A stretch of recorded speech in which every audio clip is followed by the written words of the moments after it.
What's going on, Steelers Nation? Welcome back to the Steel Curtain Call, a show here on YouTube and or Facebook, depending on where you're watching us from, dedicated completely to those Pittsburgh Steelers. I am your host. My name is Patrick. Thanks for tuning in tonight, boys and girls. Have we got a show for you tonight? You picked a good one to tune into. Remember to subscribe to our YouTube channel and remember to like our Facebook page if that is where you're watching from. Without any further ado, we have got a lot to talk about tonight.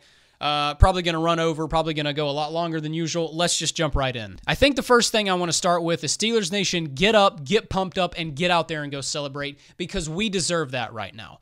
In my opinion, I know a lot of you might disagree, this was the biggest win of the 2017 season for the Pittsburgh Steelers. I know a lot of people probably feel like, well, what about the Titans game? We won 40-17. From a performance perspective, yes, that was probably the best overall game. But in this game, guys, you have to think about the emotion of the game. You have to think about what we overcame. You have to think about who we were playing. We not only had to overcome in this game a 17-point deficit, we had to overcome losing one of the captains of this team, one of the biggest overall playmakers on this team. We had to overcome losing one of the hearts and souls of this team, and we lost him in one of the worst, most gruesome ways possible. Obviously, I'm talking about Ryan Shazier, and we're going to talk about Ryan Shazier more here in just a second. We're going to talk about his injury, update you on where he's at. But watching him go down the way he did last night was terrifying, and you could tell it terrified the Steelers. The Steelers there, for the next several drives, they had no energy, no passion, no heart whatsoever. So you had to somehow bounce back from that, bounce back from a 17-point deficit, do it on the road against your arch nemesis on primetime football. That is not an easy ask, but we did all three of those things. So yes, I will stand by my statement. This was the biggest win of the season so far. The second thing I want to talk about is I just want to go ahead and dive right into Juju Smith-Schuster's hit. I'm calling it a block on Vontaze Burfict that was flagged, and then now Juju is suspended. That's right. Now, let me ask you fine people out there a question, because I know you guys are smart people. Let's go back to Rob Gronkowski and what he did on Sunday, where he dove into a player while that player was on the ground laying flat on his stomach. Guys, what Rob Gronkowski did to that player was borderline assault. Let's forget the whole, oh, that was a dirty play. That was borderline assault. That was creepy stuff. Now, let me ask you guys a question. Would you say that that player was a defenseless player? Duh. Would you say that Rob Gronkowski's intent was to injure? I would say it was, yes. And those words are big because they're in the NFL's rule book when it comes to these types of plays. Intent to injure. So could we agree that that's what he was trying to do? I think we could. Now, let's examine Juju Smith-Schuster's block. I'm calling it a block. I'm not calling it a hit. Now, I'm an honest Steelers fan. Believe it or not, I am able to separate myself from my bias every now and then and analyze football from a pure place. Let's ask the big question. Was Juju Smith-Schuster's hit illegal? The answer is yes. Per league rules, you are not allowed to hit in that area. Now, do I agree with that rule? I absolutely do not. Guys, you have to understand, I'm 24 years old. I grew up on Hines Ward. Yes, I have Hines Ward's jersey down there in my basement. I love Hines Ward. We grew up watching this guy lay blocks like that all the time, and it was completely okay. It was just football then. But as football has evolved and gone on, we are no longer allowed to block/hit like this anymore. Am I happy with it? No, but the rules have to be respected. So, will I admit that Juju's block was illegal? Yes, I will. But here's the question. Was it a dirty hit? The answer is no. First off, Juju did not target the head. This was not a shot to the head at all. And let's look at what the NFL themselves said today, ladies and gentlemen. The NFL today confirmed that Juju's hit was illegal, but it was a necessary play. They also confirmed that his intent was not to harm. Yes, the NFL said that today, ladies and gentlemen. And then, obviously, Juju stands over him and taunts. Look, Juju shouldn't have done that, okay? I'll admit that. But, guys, come on, man. Was it the worst thing in the world that he stood over Vontaze Burfict and taunted him a little bit? It really wasn't. Should he have done it? No. It's a teachable moment, like Mike Tomlin said today. It is a teachable moment for him. He's got a lot of growing up to do. He's 20 years old. But was that the worst thing in the free world? No, it was not. The point I'm trying to make is this. The NFL today confirmed that the hit was illegal, but not dirty, okay? Now, let's examine this for a second. We have Rob Gronkowski, who throws himself on top of a guy while he's on the ground defenseless, and his intent is to injure, and Rob Gronkowski gets a one-game suspension. Do you know what Juju Smith-Schuster's punishment is? The same thing, a one-game suspension. NFL, how do you justify that? Oh, and by the way, side note, George Iloka, yes, you should be suspended, sir. George Iloka, unlike Juju Smith-Schuster, launched himself into Antonio Brown's head. He led with his head. I can't believe AB got up right away after that. That is suspendable. That is a head-to-head. That's a dirty hit. Not what Juju did. The problem I have with the National Football League, ladies and gentlemen, is that the ruling is always BS. There is no consistency. There is never any consistency in this league. I can go back and find you blocks like this that happen on a week-to-week basis. Oh, by the way, George Iloka's hit, that also happens on a week-to-week basis. And yes, they will get flagged, but how many times are those hits suspended? They're not. But all of a sudden, we have a guy who lays, yes, an illegal block, but not a dirty one, not to the head, not to the face in any way, shape, or form, but he gets suspended. The same suspension as a guy whose intent was to injure. NFL, get out of here. Now, Juju Smith-Schuster did indeed appeal the decision today, and it was a good thing he did. Will he win? Probably not. I doubt that he will, but I'm glad he did appeal it. He should appeal it. He should not be suspended. Absolutely not. Oh, and while we're on this subject, Jon Gruden, you are a disgrace. You and your Monday night co-host. I don't even know the guy's name. Both of you are absolutely disgusting, and I have no use for you whatsoever. All game long, here is Jon Gruden lionizing, and I mean lionizing Vontaze Burfict. Oh, look at Burfict drop into coverage. Oh, he's so tough. He's playing through an injury. Oh, I tell you what, did you see the pressure that Burfict got there? Hey, John, when's the wedding? Please DM me the address. I want to come to the wedding. When are you tying the knot with him, pal? Lionizes a guy who steps on ankles, pile drives quarterbacks into the ground, dislocates their shoulders, and then further grinds them into the ground after that. A guy who has led with his head multiple times. Yes, Vontaze Burfict is the dirtiest player in professional football. We have here a guy who has made his reputation being the dirtiest player in football, stepping on ankles, hitting in the head, and Jon Gruden lionizes him all night long. But Juju Smith-Schuster lays a block that, yes, was illegal, but not a dirty one, and it's, well, I don't know what you have to do to get suspended in this league anymore. There's no place for that in our game. I don't care if he came from a good family. You shouldn't be doing stuff like that. Meanwhile, George Iloka nearly takes Antonio Brown's head off, and do you want to know what he says then? Jon Gruden replies, well, that's a fine. And that's all he says. That's it. So yes, let's make a hero out of Vontaze Burfict, Jon Gruden. Let's go ahead and do that. Get out of here. You're a disgrace. Whew, sorry guys, I didn't mean to channel my inner Stephen A. Smith there. I am a little lit on tonight's episode. I'm very pumped up and I'm very ready to go. Whew. The third point I want to make is the Bengals did it again, guys. They beat themselves again. This was just like watching the 18-16 wild card game from a couple years ago. They had us. They had us in the bag. They controlled the tempo of this football game from almost start to finish. They had multiple opportunities to put the dagger in the heart and finish it, but the Bengals snatched defeat from the jaws of victory again. They beat themselves again. First off, penalties. Folks, do you realize they were penalized 13 times for 173 yards? That is not only a season high for the Bengals, and that is not only a season high across all 32 teams in 2017, that is a franchise record for the Bengals. 13 times for 173 yards. And these penalties were massive. They were game-altering. The pass interference call on Antonio Brown right before the half that got the Steelers down to the 5-yard line. Now, yes, you can say, well, they only got a field goal. Oh, no. But if you watch the game, that field goal came back to bite the Bengals. So there's that penalty. What about the pass interference call on Martavis Bryant? Once again by Dre Kirkpatrick. Same guy that got them into Chris Boswell's range, and he kicked another field goal. At that point, he cuts the lead down to 20-13, so that was a massive penalty. What about the late hit on Ben Roethlisberger by Geno Atkins? That was a 15-yard penalty, and then the Steelers would go on to score a touchdown on that drive. Or my favorite one of the entire evening, what about a holding call on Giovanni Bernard that brought back a 61-yard touchdown to A.J. Green? And forget penalties, let's just talk about dumb mistakes. William Jackson III, what were you doing? I mean, I'm not complaining, but William Jackson just lets Le'Veon Bell trot down the left sideline, stares at him, and he goes by, and there's a touchdown. I mean, honestly, I almost don't even know what to say. The Bengals are truly an incredible football team. It just goes to show you that Marvin Lewis does not have any control of his football team, none whatsoever. The Bengals are who we thought they were. And I got to give myself a partial pat on the back. I talked about this in the preview show. Let the Bengals beat themselves. Let them outsmart themselves. And that is exactly what they did in this game. Again. Without further ado, let's move to the offense and the defensive recap. I think the narrative for the offense and the defense in this game was 100% similar.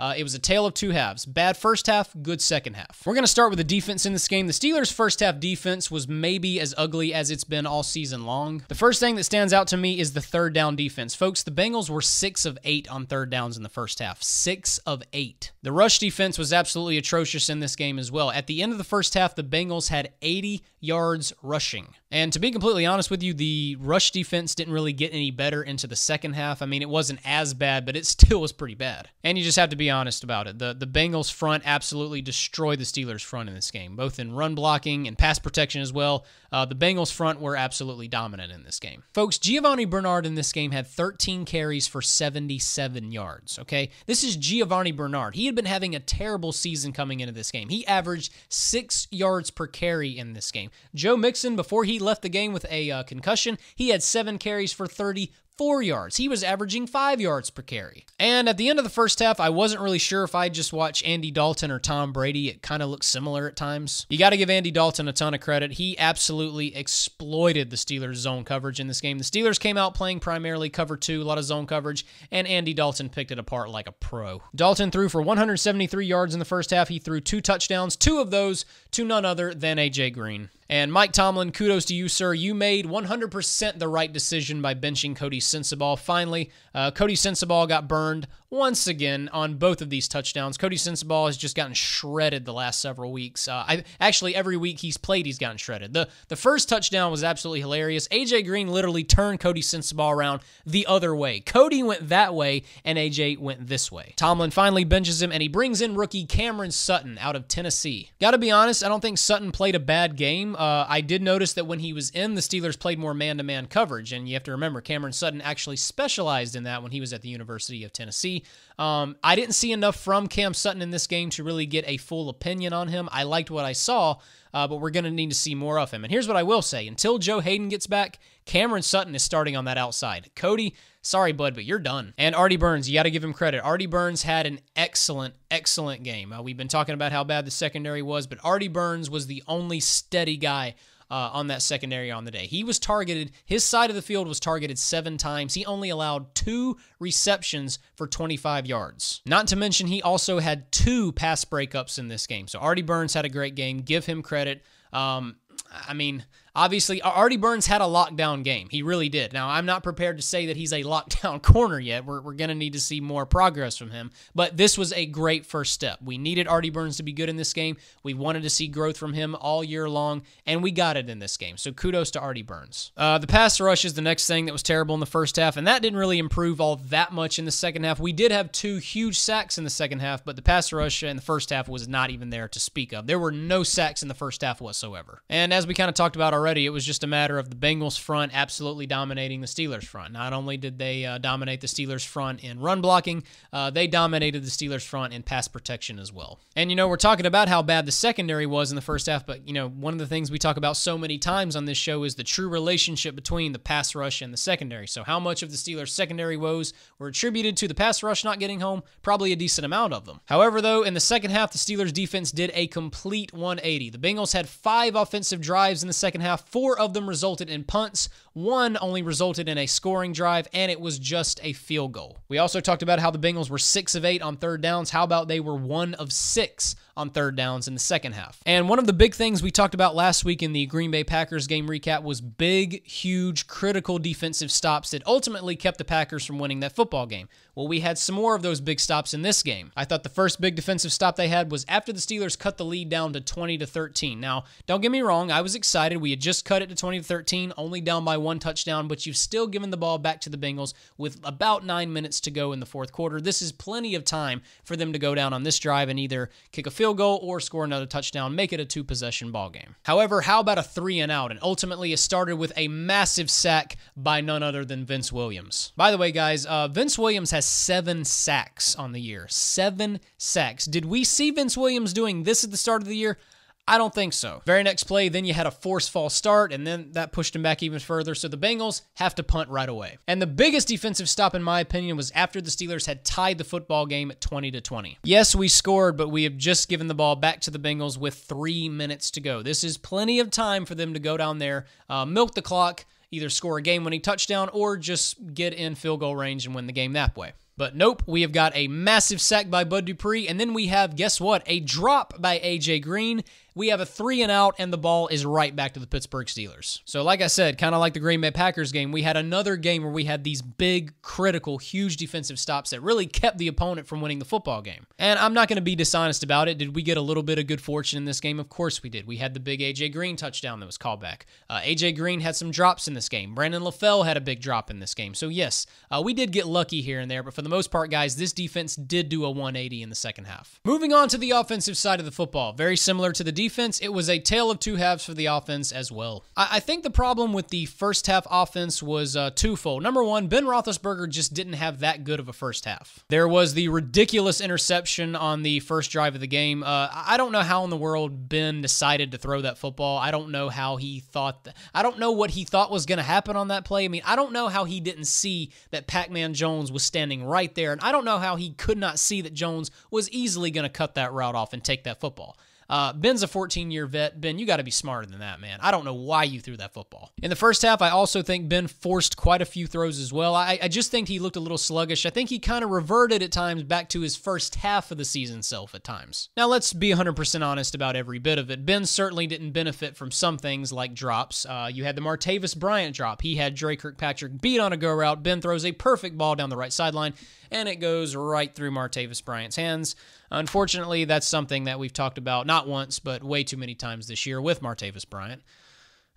Ben's first half wasn't entirely awful. I just think he looked a little off. I think he forced way too many throws. He just didn't look like himself, especially the Ben we've seen over the past 2 weeks. But more on Ben later on, though, because he did a 180 in the second half. The other problem I had with the offense in the first half was the underutilization of Le'Veon Bell. He just was not a big part of the game plan early on, and it was beginning to drive me crazy. At the end of the first half, Bell had 7 carries for 25 yards. The commentators kept saying, oh, they're bottling Bell up. No, they weren't bottling him up. They just weren't using him. What about in the passing game? They only targeted Bell twice in the first half, and he only caught 1 catch. By the way, that 1 catch went for 33 yards.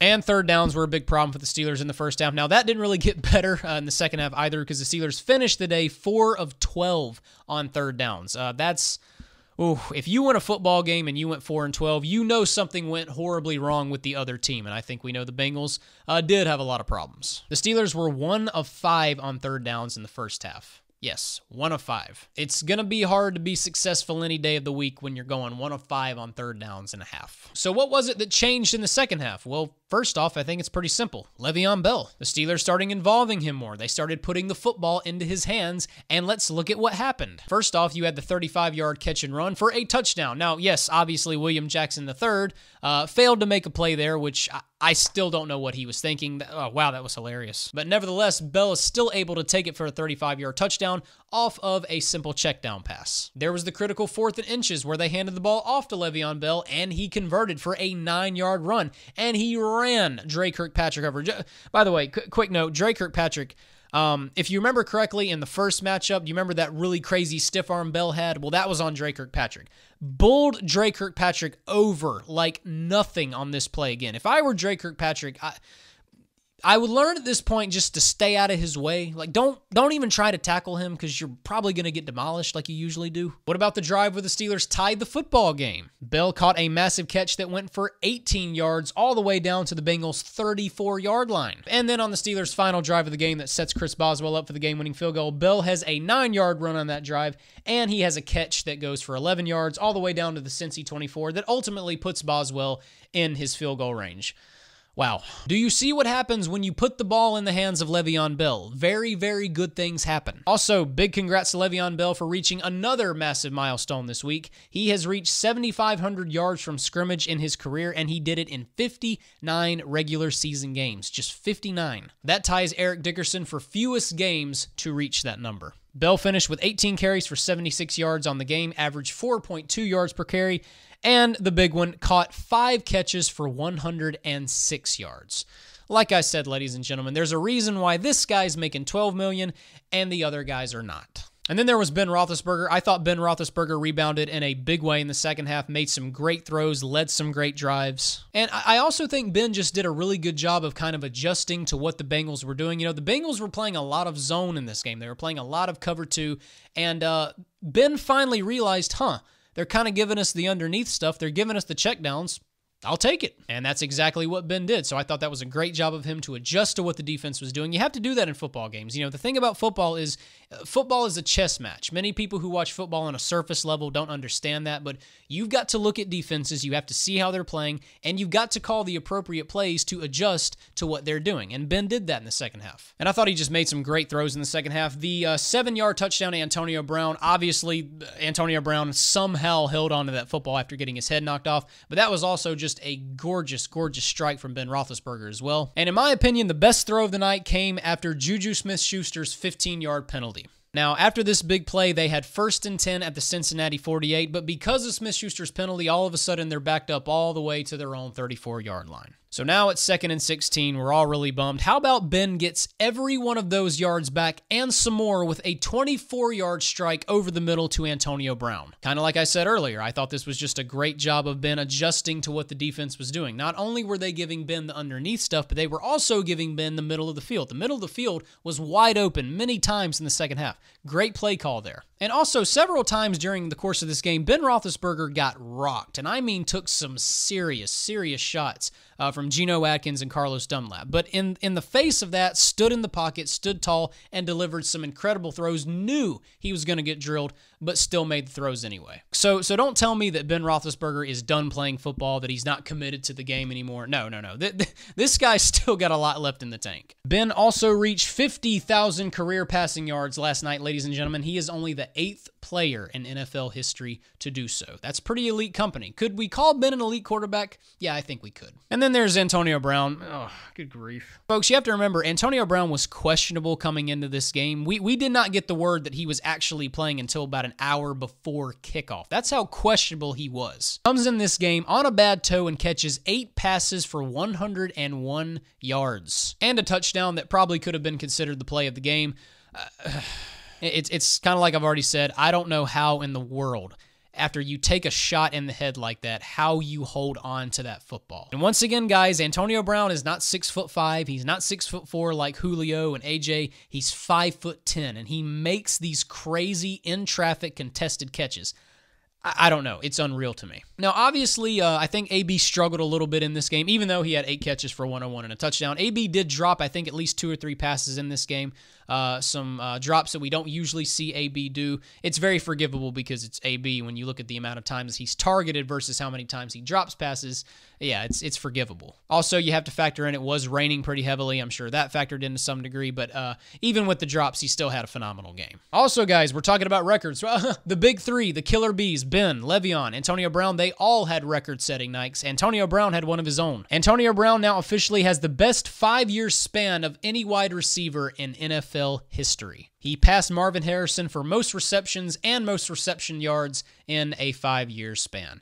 And at the end of the day, it's just like the Green Bay Packers game last week. It's all about Le'Veon Bell, Ben Roethlisberger, and Antonio Brown. Guys, when these guys are all on the same page, when they are all performing at their highest level, you can't stop the Pittsburgh Steelers. You can't. And like I said, guys, you need to be grateful that these 3 guys are on the same football team. These 3 guys don't come along often. The fact that they're all playing for the Steelers, don't take that for granted. Now, I think we need to add a member to the Killer Bees. It is time to officially make Chris Boswell a real deal Killer Bee. It's not just the big 3 anymore, it's the big 4. Once again, we have a game-winning field goal by Chris Boswell. Folks, we've got the most clutch kicker in pro football right now. We do. Boswell finishes Cincinnati, Boswell finishes Green Bay, he finishes Indianapolis. I mean, we've got the ultimate closer on this football team. Also, guys, did you know that Chris Boswell is 24 of 24 in his career against Cincinnati? He has never missed a field goal at Paul Brown Stadium. Think about that for a second. So yet another game where Chris Boswell saves the day, and like I said, this man is a Killer Bee. He's not an honorary member. He is a real deal Killer Bee at this point. Now, obviously, Chris Boswell was a very bright spark in this game, but guys, special teams also was a little rough around the edges. We had 4, and I mean 4 penalties on special teams in this game.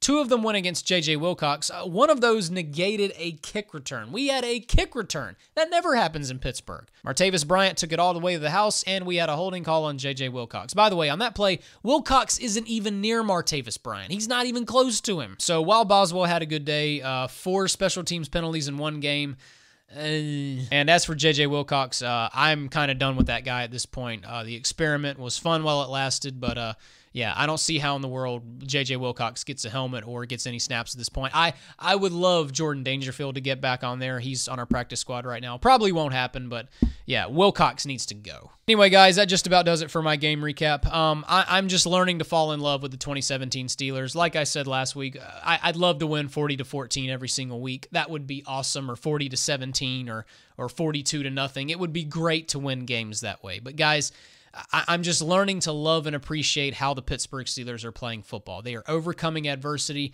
You just can't beat them. You can get them in the worst situations. They can dig holes, and they just keep finding ways to get out of it. It blows my mind. I'm just learning to fall in love with the 2017 Steelers. They make me sick sometimes, and they make me want to jump off a cliff, but I love the resilience. I love the fight. Well, it really is a fun group this year. All right, guys, I think that about does it for my recap tonight. We've talked a lot. We've gone over a whole lot, and there will be more to go over in the coming days. Stay tuned for our preview show this coming Thursday. We've got to play another divisional opponent, the Baltimore Ravens. That'll be a very big game. But in the meantime, guys, like I said, go out there and celebrate this one. Get pumped up, get fired up, because you should be. But that's going to do it for us tonight, ladies and gentlemen. Remember to subscribe to our YouTube channel. Remember to follow us on Twitter. We are at SCurtainCall33. Remember to like the Facebook page. It is facebook.com/TheSteelCurtainCall. But until Thursday night for a preview show, guys, let's get out there. Let's celebrate. Let's have a good time. This was a big victory. Here we go, Steelers.